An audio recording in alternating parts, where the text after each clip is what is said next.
Hello students, today we are starting chapter 7 Control and Coordination from NCERT book, right? In previous chapter आपने कौन सा पढ़ा था? Life processes में क्या था कि हमारी बॉडी के जो मेंटेनेंस फंक्शंस होते हैं, मेंटेनेंस फंक्शंस में कौन कौन सा फंक्शन इंक्लूडेड है? डाइजेस्टिव सिस्टम और सर्कुलेटरी सिस्टम जिसमें ब्लड ट्रांसपोर्ट होता है, उसके अलावा रेस्पिरेशन सिस्टम, एक्सक्रीशन सिस्टम, तो ये 4 सिस्टम थे। आज हम पढ़ रहे हैं कुछ हमारी बॉडी में इन सब सिस्टम्स को कंट्रोल कौन कर रहा है, कोऑर्डिनेट कौन कर रहा है, वो है हमारा नर्वस सिस्टम यानी ब्रेन जिसमें इन्वॉल्व है। ठीक है, तो अब जैसे इसने एक बात बोली है कि एक कैट है वो एक रैट के पीछे भाग रही है, तो क्यों भाग रही है? क्या उससे उसकी ग्रोथ हो रही है? नहीं, उसकी ग्रोथ नहीं हो रही, वो जस्ट उसको खाना चाहती है फूड की तरह, तो इसमें ग्रोथ नहीं हो रही है। तो कुछ मूवमेंट्स ऐसी होती हैं जिनमें ग्रोथ इन्वॉल्व होती है, कुछ मूवमेंट्स ऐसी होती हैं जिसमें ग्रोथ इन्वॉल्व नहीं होती। तो यहाँ मैंने साइड पे लिखा हुआ है, आप इसको बुक में लिख लेना। 2 types of movements, growth dependent movement, growth independent movement. Growth dependent जिनमें ग्रोथ होती है, जैसे सीड है, आपने ज़मीन में एक सीड लगाया तो थोड़े दिनों में क्या होगा, उसमें से एक छोटा सा पौधा निकलेगा जिसको हम सीडलिंग बोलते हैं। तो जो इट मीन्स उस सीड की ग्रोथ हुई है, यानी उससे एक पौधा बनना स्टार्ट हो गया, धीरे धीरे पौधा बड़ा होगा। तो यहाँ ग्रोथ डिपेंडेंट है। और ग्रोथ इंडिपेंडेंट में जहाँ पे ग्रोथ नहीं हो रही, जैसे हम खाना खाते हैं तो हमारा माउथ जो मूव करता है, मूव कर रहा है, उसमें ग्रोथ कुछ भी नहीं हो रही, वो तो हम खाना खाने के लिए माउथ में जो फूड है उसको च्यू करते हैं। ठीक है, उसके बाद नेक्स्ट है हमारा प्लांट्स जो है वो सनशाइन से ही ग्रो करते हैं। आपको पता है सनलाइट की प्रेजेंस में ग्रो करते हैं, और जिस तरफ से सनलाइट होती है उस तरफ ही प्लांट की जो स्टेम है, ऊपर वाला पार्ट जिसको हम शूट बोलते हैं, वो बेंड हो जाता है।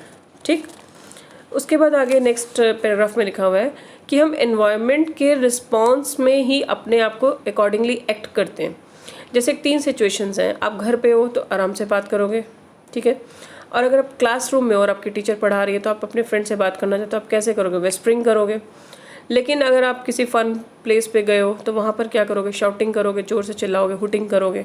तो ये आपके माइंड ने ये चीज़ें तीनों ट्रिगर की हैं कि मेरे आसपास का एनवायरनमेंट कैसा है, उसके अकॉर्डिंग वो एक्ट करता है। ठीक है, तो यहाँ पे आपका कंट्रोल एंड कोऑर्डिनेशन यानी ब्रेन की वर्किंग हो रही है कि वो सिचुएशन के अकॉर्डिंग अपने आप को चेंज कर लेता है। ठीक है, तो ये लाइन बहुत इंपॉर्टेंट है। मूवमेंट टू बी मेड, जो भी मूवमेंट होगी, यानी तीनों केसेस की अगर मूवमेंट है, वो किस पे डिपेंड करता है कि ब्रेन ने क्या इवेंट ट्रिगर किया है, ब्रेन ने क्या ऑब्जर्व किया अपने सराउंडिंग में।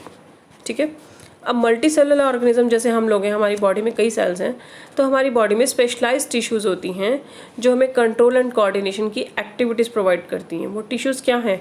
आपने पहले पढ़ा हुआ न्यूरॉन। ठीक है, तो हम एनिमल्स का नर्वस सिस्टम पढ़ रहे हैं, उसमें सबसे पहले आपको पता होना चाहिए न्यूरॉन के बारे में। न्यूरॉन में क्या होता है? सेंटर में है ये न्यूक्लियस, और उसके बाद ये जो ये डार्क पार्ट है ब्राउन सा, ये क्या है? Cell body. And after that this is dendrite, ये जो पूंछें बनी हुई हैं डेंड्राइट्स हैं तीनों, ये एक्सन है और ये नर्व एंडिंग है। ठीक है, तो इन्फॉर्मेशन सबसे पहले कहाँ एक्वायर होती है? डेंड्राइट पे, फिर कहाँ जाती है? सेल बॉडी, फिर उसके बाद न्यूक्लियस, न्यूक्लियस के बाद एक्सन, एक्सन के बाद नर्व एंडिंग, फिर इसके बाद सेम ऐसा ही अगला न्यूरॉन स्टार्ट हो जाता है सेम, फिर उसके पास यहाँ से वहाँ शिफ्ट हो जाएगा अगले डेंड्राइट पे, फिर अगले एक्सन पे, फिर अगले नर्व एंडिंग में, सो ऑन, ऐसे करते करते ब्रेन के पास जाता है। तो 2 जो न्यूरॉन्स है उसके बीच के गैप को क्या बोलते हैं? साइनेप्स। ठीक है, तो बुक में यहाँ पर लिखा हुआ है how does neuron work, neuron काम कैसे करता है। Information acquired at the end of the dendrite tip, सबसे पहले डेंड्राइट की टिप जो है वो उस इंफॉर्मेशन को एक्वायर करती है नर्व सेल्स के थ्रू, फिर वहाँ से केमिकल रिएक्शन सेटअप हो जाती है जिससे वो एक इलेक्ट्रिक इम्पल्स में कन्वर्ट हो जाती है। जो डेंड्राइट है वो किस फॉर्म में इंफॉर्मेशन को लेते हैं? केमिकल की फॉर्म में, और फिर किस में कन्वर्ट कर देते हैं? इलेक्ट्रिकल इम्पल्स की फॉर्म में। वो इम्पल्स डेंड्राइट से सेल बॉडी में आती है, सेल बॉडी से एक्सन, और एक्सन से लास्ट में कहाँ पहुँच जाती है? नर्व एंडिंग के पास। उसके बाद फिर वो एक साइनेप्स को क्रॉस करती है, एक गैप को क्रॉस करके दूसरे न्यूरॉन के पास चली जाती है।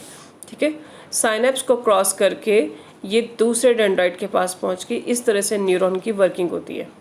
ठीक, तो इस तरह से इंफॉर्मेशन पूरे बॉडी में होते हुए, न्यूरॉन्स के होते हुए कहाँ पहुँच जाएगी? ब्रेन के पास, नर्वस सिस्टम के पास। ठीक।